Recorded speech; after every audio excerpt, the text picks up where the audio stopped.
कर्तव्य और कर्म में क्या अंतर है? कर्तव्य बड़ा है कि कर्म बड़ा है? या में आदमी उलझन में पड़ा रहता है। परंतु वास्तव में कर्म तो कोई भी कर सकता है।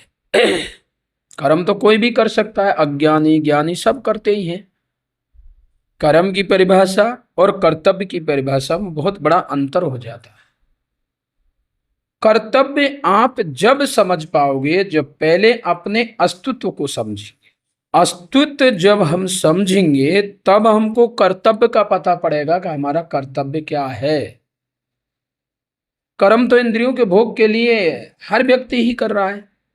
कर्म की परिभाषा यही है कि इंद्रियों से इंद्रियों के लिए इंद्रियों तक का जो कुछ क्रियाकलाप वो कर्म है, उसमें शुभ अशुभ होता है।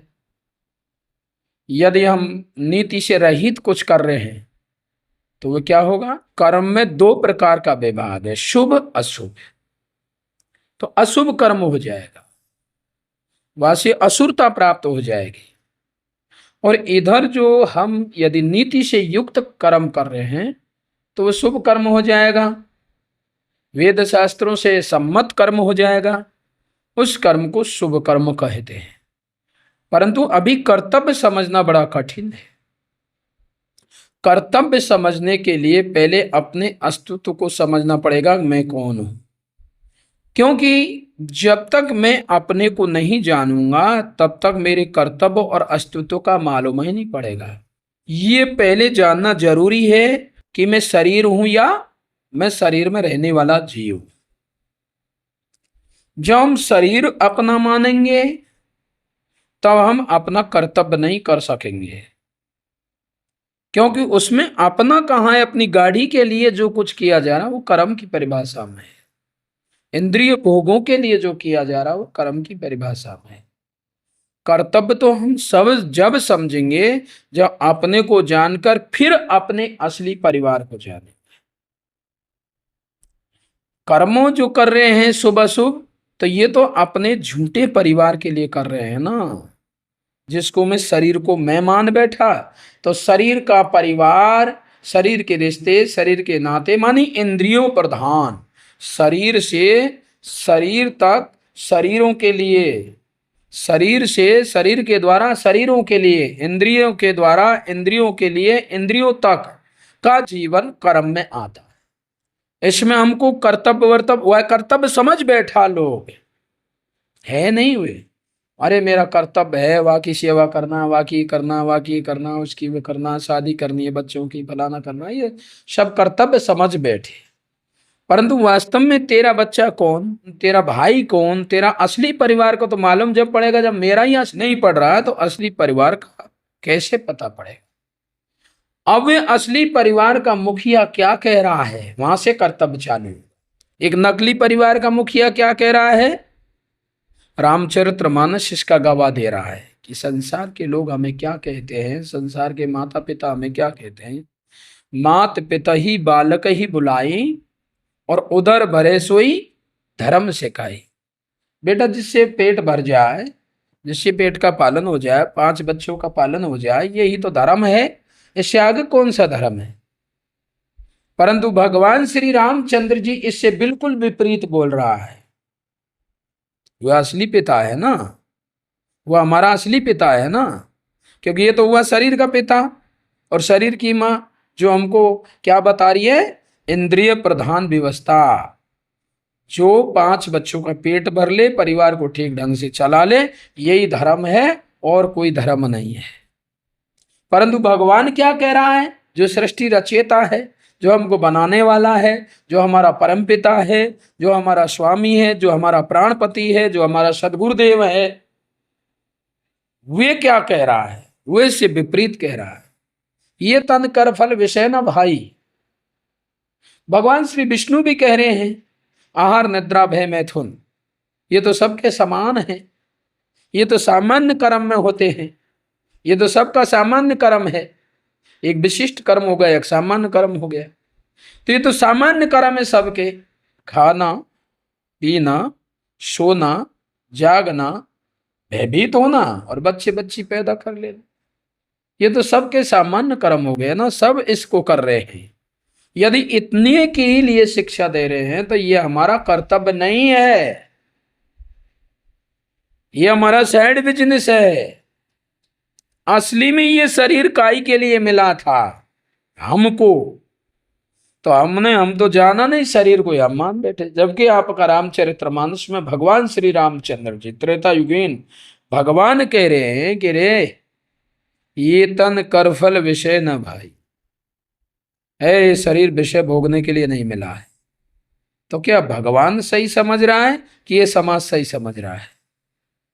इनमें से समझदार श्रेष्ठ कौन है? तो कर्तव्य भगवान बताएगा या कोई व्यक्ति बताएगा? जो कर्तव्य के बारे में जानते ही नहीं वे कर्तव्य क्या बताएंगे? और जो कर्तव्य जिसने बनाया है वह नहीं जानेगा तो और दूसरा जानेगा ही क्या? इसलिए कर्तव्य को वही बता सकता है जिसने इस सारी सृष्टि को निकाल कर करके बता दिया है। वह बताता है कि तेरा दायित्व क्या है, तेरा कर्तव्य क्या है, तेरा अस्तित्व कहां पर रहेगा, तेरा अस्तित्व क्या है, तेरी मंजिल क्या है। जब हम कर्तव्य और अस्तित्व को समझेंगे तो हमारी मंजिल का भी पता पड़ेगा। तीन चीज होती है कर्तव्य में, कर्तव्य, अस्तित्व और मंजिल। और जब हम कर्तव्य से हीन हो जाएंगे, भगवत वाणी से हीन हो जाएंगे, भगवत विधान से हीन हो जाएंगे, तो फिर हमारे लिए यहाँ क्या होगा? ना हमें कर्तव्य का पता होगा, ना हमारे अस्तित्व का पता होगा, ना हमारी मंजिल का पता होगा। ये समाज कर्म में लगाएगी तो भोग प्रधान बनाएगी। इसमें कर्म में शुभ अशुभ कैसे भी लाकर हमारे परिवार का पालन करो। हम नहीं जानते तो झूठ बोलकर ला रहा है, घूस लेकर ला रहा है, किसी को सता कर ला रहा है, बढ़िया पैसा ला रहा है, हम सब परिवार वाले प्रसन्न रहेंगे। पर भगवान इसको गवाह नहीं दे रहा है, नहीं नहीं ये तो गलत है। अशुभ कर्म करने की तो कभी ऑथोरिटी दी नहीं, भगवान जी ने तो शुभ की भी नहीं दी, पर ना ही नहीं करी है, मना नहीं किया है, कहा भी नहीं है। ये भी फसाव ही है। क्योंकि ये क्यों फसाव है?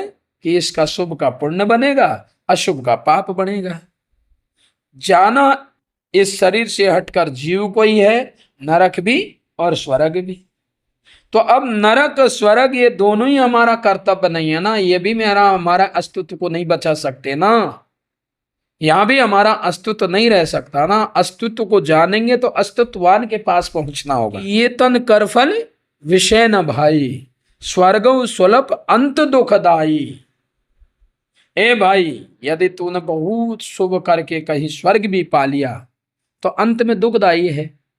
भगवान श्री कृष्ण ने भी गीता अध्याय 9 में बताया गया है कि ये विशाल स्वर्ग का भोग पुण्य के खातर आपको मिल जाएगा, परंतु उसके बाद पुण्य छीन होने पर तुरंत पुनर् आपको पृथ्वी पर भेज दिया जाएगा। याहुए प्राप्त करने का आपके लिए आपका ये कर्तव्य नहीं है। माने आपको कर्तव्य से जुड़ना है तो धर्म से जुड़ना हो, और धर्म का मूल कौन होता है? भगवान होता है। और भगवान जब हमको धर्म बताएगा वह धारण करने योग्य है, उसे हमें धारण करना चाहिए, उसे हमें ग्रहण करना चाहिए, उसके अनुसार हमें चलना चाहिए। जैसे ही हम उसके अनुसार चलेंगे तो हमारी तीनों चीज हमको मिलेंगी। क्या? हमें क्या करना चाहिए, क्या नहीं करना चाहिए, ये कर्तव्य हुआ। हमें मजबूरी में कर्म करना है, परिवार पालना है, फलाना होना है, तो ये हमारा कर्तव्य नहीं है। ये तो हम अंधे होकर चल रहे हैं, इंद्रिय प्रधान होकर हमको कर्तव्य भूल गए, अस्तित्व को भूल गए, मंजिल भी भूल गए। तीनों हमारी विनाश में जा रही हैं और केवल अंधाधुंध विनाश के मुख की तरफ कर्म भोग जन्म मरण, कर्म भोग जन्म मरण, कर्म भोग जन्म मरण। सुबह शाम जुटाना, सुबह शाम खाना, सुबह शाम पाखाना, में इतने में ही ये जीवन जो होता है कर्म का होता है। कर्म की वास्तु की यदि परिभाषा भी आप देखोगे तो कर्म की परिभाषा भी जटिल है। दोष युक्त, यदि जो भी कर्म में इस धरती पर है वो क्या है? दोष युक्त है। दोष युक्त असत्य प्रधान, माने शरीर प्रधान रहेगा, जो हरे हमेशा असत्य है। संसार प्रधान रहेगा जो हर हमेशा असत्य है, परिवार प्रधान रहेगा जो हमेशा असत्य है। क्योंकि बड़े लोगों ने, संत महात्माओं ने कहा है, अवतारी ने भी ये कहा है, देखिए स्वार्थ का संसार, लपेटो ऊपर माया जाल, तू प्रभु का भजन करो तत्काल, ये ठाट धरे रह जाए, सिर धुन धुन पछताएगा। कहाँ ये ठाट रह जाएंगे आपके, जो आज तुम ठाट वाट माने बैठे हैं, केवल इंद्रियों के सुख को ही, कहीं कूलर पंखा एसी वगैरह दुनिया भर का खान पान की व्यवस्था जुटाए हुए हैं, क्या एक दिना के लिए है? ये हमारे कर्तव्य और मंजिल तक पहुंचाने में सहायक तो हैं, परंतु इनके लिए अपना जीवन बेच देना यह हमारा कर्तव्य नहीं है। कहीं भी यात्रा कर रहे हैं तो खान पान की व्यवस्था आपके जेब में होनी चाहिए, परंतु उस खान पान के पीछे हम यात्रा नहीं भूल जाना चाहिए। इसलिए हमारा कर्तव्य है भगवत प्राप्ति, हमारा कर्तव्य है अमृतत्व की प्राप्ति, हमारा कर्तव्य है मुक्ति अमरता से युक्त। इसलिए सारी सृष्टि कर्म में पड़ी है, तो वह कर्म बंधन है, और कर्म से हटकर जब हम कर्तव्य की तरफ चलेंगे तो निश्चित है वहां से बंधन मुक्त होते जाएंगे। तो आइए हम कर्म की परिभाषा बता रहे थे कि दोष युक्त माने दोष से मिला हुआ जीवन, दोष युक्त, असत्य प्रधान, सत्य से विमुख कर देगा। कर्म सत्य से विमुख कर देता है क्योंकि इंद्रिय प्रधान हो जाता है, और भगवत प्रधान होने के लिए फिर अपन को क्या है कि भगवत धर्म क्षेत्र से, धर्म से और कर्तव्य से जुड़ेंगे तो हमको भगवान की वाणी करनी होगी। संसार के किसी भी विद्वान की वाणी हमको कर्म तक ले जा सकती है, शुभ या अशुभ। इसलिए कर्तव्य और कर्म में कितना बड़ा अंतर दिखाई दे रहा है कि यहां तो कर्म बता रहा है दोष युक्त, असत प्रधान, मिथ्या जीवन, मानी हमारा जीवन मिथ्या है। जो जी चुके हैं कर्म में, कर्म भोग में जो जी चुके हैं, उनको वृद्धों को पूछिए, उन वृद्ध लोगों से बात करिए, चर्चा करिए, आपने क्या पाया है? तो वो लोग केवल यही कहेंगे, कुछ नहीं मिला भैया, कर करके मर गए, कोई हाथ पल्ले नहीं पड़ा, आज भोजन भी नहीं मिल रहा है टाइम से। लोग हमारी सुनते ही नहीं हैं। असत्य प्रधान, मिथ्या जीवन और नरक विधान, जाइए विनाश की तरफ। क्योंकि यदि स्वर्ग भी मिल रहा तो स्वल्प सुख है ना, उसके पीछे तो दुख ही दुख घिरा हुआ है। कहाँ उसमें मतलब सुख पूर्ण तरीका से भरा हुआ है। कोई भी नेता मंत्री जब तक नहीं जीतेगा, जब तक बड़े बड़े हाव खाव दुनिया भर का रखेगा और बड़ी बड़ी योजनाएं बनाएगा, बड़ी बड़ी बातें रखेगा, और जब जीत जाएगा तो अगले चुनाव के बारे में सोचने लग जाएगा। पीड़ा वहीं से चालू हो जाती है। ऐसा ही तो स्वर्ग में है ना। देव पद मिल गया, देव पद मिल जाने के बाद में उसे बनाए रखने के लिए, उससे गिर ना जाए, वो छिन ना जाए, वो बना रहे, उसी चिंता में बेचारा सुख को भी भूलकर दुख की पीड़ा में भोगता है। इसलिए कर्तव्य जो होता है उसकी परिभाषा अलग है। कर्तव्य हमारा कब होगा? जब हम धर्म को जानेंगे। तो धर्म की परिभाषा क्या है? दोष मुक्त हो, किसी प्रकार का उसमें दोष ही नहीं हो सकता जो धर्म पर सही चलेगा। क्यों? क्योंकि धर्म में परमात्मा की प्रधानता रहती है, सत्य की प्रधानता रहती है। इसलिए सत्य में कहीं दोष नहीं होता है। सत्य हमको निर्दोष लेकर चलेगा। माने क्या है आपका? दोष मुक्त सत्य प्रधान, उसमें केवल भगवत प्रधान रहेगा, भगवान का सेवा, भगवान की भक्ति। दोष मुक्त सत्य प्रधान उन्मुक्त जीवन, हमेशा उसको दिखाई देगा कि मैं उत्थान की तरफ जा रहा हूं, स्वतंत्र हो रहा हूं, उन्मुक्त हूं। उन्मुक्त जीवन और अमर विधान माने चार कड़ी इधर है, चार कड़ी इधर है। इधर देख लीजिए, जो कर्म और भोग के बीच में जीवन जी रहे हैं उनको भी देखिए, जो धर्म और मोक्ष के बीच में जीवन जी रहे हैं उनके भी जीवन को देखिए। हमारे परम पूज्य संत ज्ञानेश्वर स्वामी सदानंद जी परमहंस ने हमको ये दिखाया, बताया, जनाया कि कर्म में क्या होता है और धर्म में क्या होता है। धर्म में हमको अस्तित्व की भी जानकारी होगी, कर्तव्य की भी जानकारी होगी, मंजिल की भी जानकारी होगी। मंजिल भी मिलती दिखाई देगी, अस्तित्व भी दिखाई देगा और कर्तव्य भी दिखाई देगा। कर्म में ना अस्तित्व दिखाई देता, ना मंजिल दिखाई देती, और ना इसमें किसी प्रकार का सुख ही दिखाई देता है। रात दिन चिंता, चिंता से, परेशानी से, कमी से जो पीड़ित रखना है, तो कर्म का अभिष्ट है माया, वे हमेशा कमी में रखती है। कर्तव्य में जो होता है धर्म होता है, और धर्म का मालिक है परमात्मा। परमात्मा हमेशा किसी को मतलब अधूरा नहीं देखना चाहता, वो भरा पूरा देखना चाहता है, वो उन्मुक्त जीवन देखना चाहता है, वो अमृत देना चाहता है। इसलिए वही हमारा कर्तव्य है, जिससे हमको मृत्यु से अमृत की तरफ चले। जब सारे ग्रंथों का और वेदों का जब मंथन हुआ था, तो उसमें ये तीन सूत्र निकले थे। तीन सूत्र निकले हैं कि हमारा कर्तव्य कैसे मिले। तो उसमें तीन सूत्र मिले हमारे कर्तव्य को निभाने के लिए। पहला क्या था?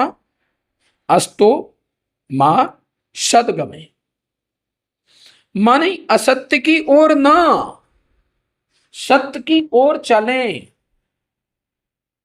क्या है? असत्य की ओर ना, सत्य की ओर चलें। ये कर्म में फंसे हुए लोगों को यहां रोका जा रहा है। असत्य की ओर ना चले, सत्य की ओर चले।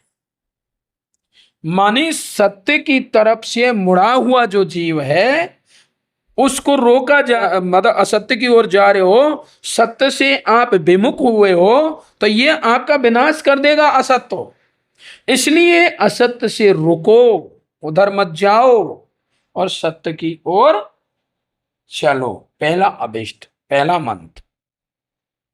माने पहली फूंक, गुरुजन देते हैं 3 फूंक। तो 3 फूंक कान में देने का मतलब क्या है? कान में मैल भरा है, जो फूंक अंते निकलेगा। फूंक मानी सीख, फूंक मानी शिक्षा, फूंक मानी जानकारी। मेरी फूंक से आप चलोगे, मेरी जानकारी से चलोगे, मेरी बात से चलोगे, तो वो वक्स का मंत्र हो गया ना, सुझाव हो गया ना।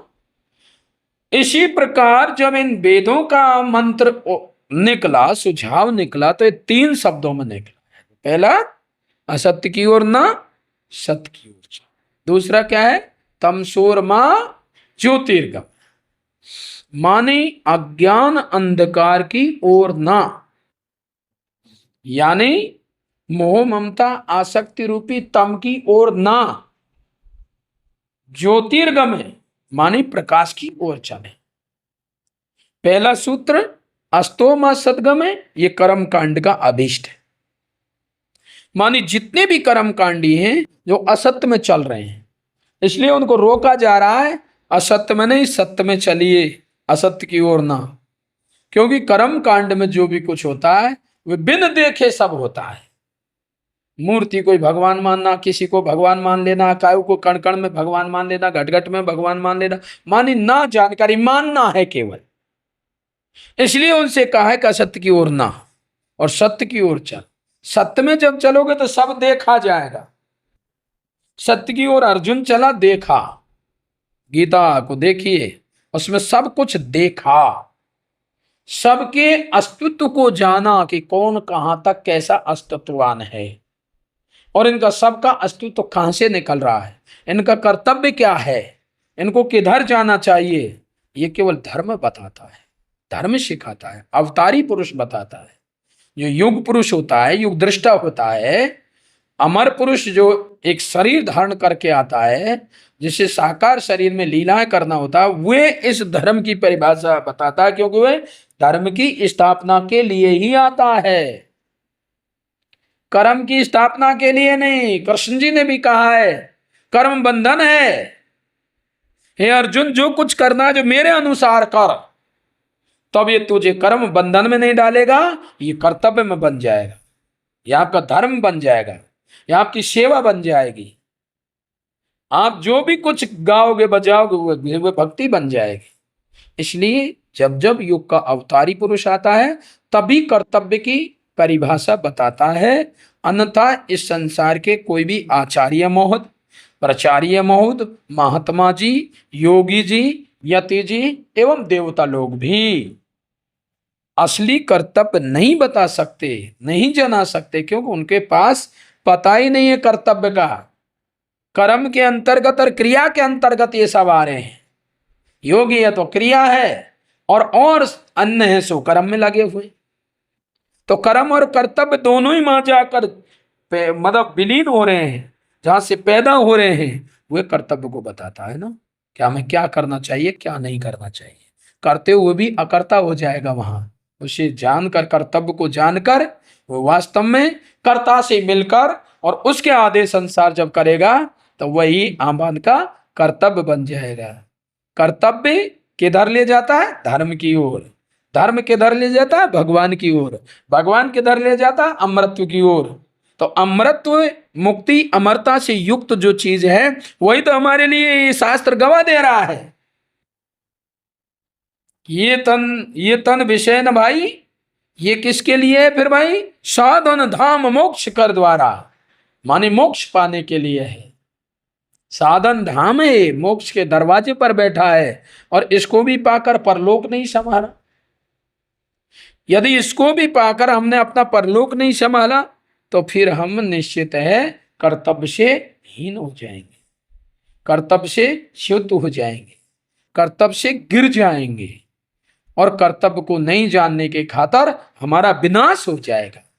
इसलिए कर्म जब भी है, चाहे शुभ है चाहे अशुभ है, ये दोनों ही कर्म हमको बंधन में डालते हैं। कर्म अनजान में होता है और कर्तव्य जान देख कर होता है। कर्तव्य का अभिष्ट परमेश्वर है और कर्म का अभिष्ट ये माया है। माया बंधन में डालती है, भगवान बंधन से मुक्त करता है।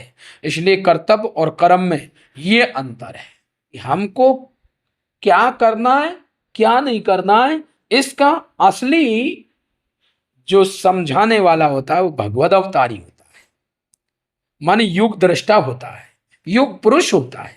इसलिए हमको कल की अवतार भगवान सदानंद मिला, उनने हमको ये कर्तव्य और कर्म की परिभाषा दोनों बताई, उसको जान समझ के हम आप तक प्रेषित कर रहे हैं। यदि ये आपको भी ठीक लगती है तो संत ज्ञानेश्वर स्वामी सदानंद जी परमहंस की जो संस्था तत्व ज्ञान परिषद के रूप में बाराबंकी मुख्यालय जिसका है, वहां आकर संपर्क कीजिए, आपको सबका रहस्य मिलेगा।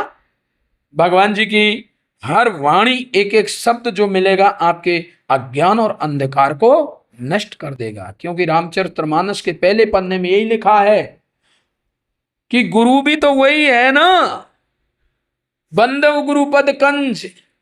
मैं उस गुरु महाराज के चरण कमल की वंदना कर रहा हूं। कौन से की? कृपा सिंधु नर रूप हरि, जो कृपा का समुद्र है, नर रूप में हरि है। तब वे क्या करेगा? वे हमारे अज्ञान, अंधकार, मोह को नष्ट कर देगा। इस प्रकार से भगवत कृपा से हम आप लोग वंदव गुरुपद कंज कृपा सिंध नर रूप हरि, तो जब नर रूप हरि मानी हरि स्वयं नर रूप में आ जाएगा, वही तो कर्तव्य को बताएगा ना। इसलिए कर्तव्य को सही में ही वे जान सकता है जो परमात्मा को जान चुका है, जो अवतारी को समझ चुका है। प्रेम से बोली सदगुरुदेव जी महाराज की